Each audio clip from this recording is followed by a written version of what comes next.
తూర్పు గోదావరి జిల్లా కలెక్టరేట్ సమావేశ మందిరంలో జిల్లా కలెక్టర్ అధ్యక్షతన రానున్న గోదావరి పుష్కరాల సందర్భంగా చేపట్టవలసిన ఏర్పాట్లపై ఉన్నత స్థాయి సమీక్ష సమావేశం జరిగింది. ఉన్నతాధికారులు, స్వచ్ఛంద సంస్థల ప్రతినిధులు ఈ సమీక్షలో పాల్గొన్నారు. సమావేశంలో గోదావరి ఘాట్ల వద్ద భక్తులకు కల్పించాల్సిన కనీస వసతులు, ముఖ్యంగా పర్యావరణ పరిరక్షణను దృష్టిలో ఉంచుకుని త్రాగునీటి సరఫరా ఏర్పాట్లపై ఈ సమావేశంలో జిల్లా కలెక్టర్ కీర్తి చేకూరి సుదీర్ఘంగా చర్చించి అధికారులకు దిశానిర్దేశం చేశారు. గోదావరి పరివాహక ప్రాంతంలో ప్లాస్టిక్ వాడకాన్ని పూర్తిగా నియంత్రించాలని కలెక్టర్ ఆదేశించారు. భక్తులకు అందించే నీటి ప్యాకెట్లు ప్లాస్టిక్ రహితంగా ఉండేలా ప్రత్యామ్నాయ చర్యలు చేపట్టాలని, లేదా వాటర్ డిస్పెన్సర్లు ఏర్పాటు చేసి కాగితపు గ్లాసుల ద్వారా నీటిని సరఫరా చేయాలని సూచించారు.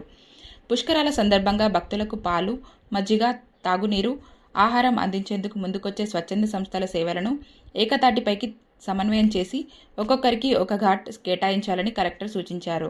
ఈ సమావేశంలో జేసీ వై మేఘాస్వరూప్, నగరపాలక సంస్థ కమిషనర్ రాహుల్ మీనా, స్వచ్ఛంద సంస్థల ప్రతినిధులు పాల్గొన్నారు.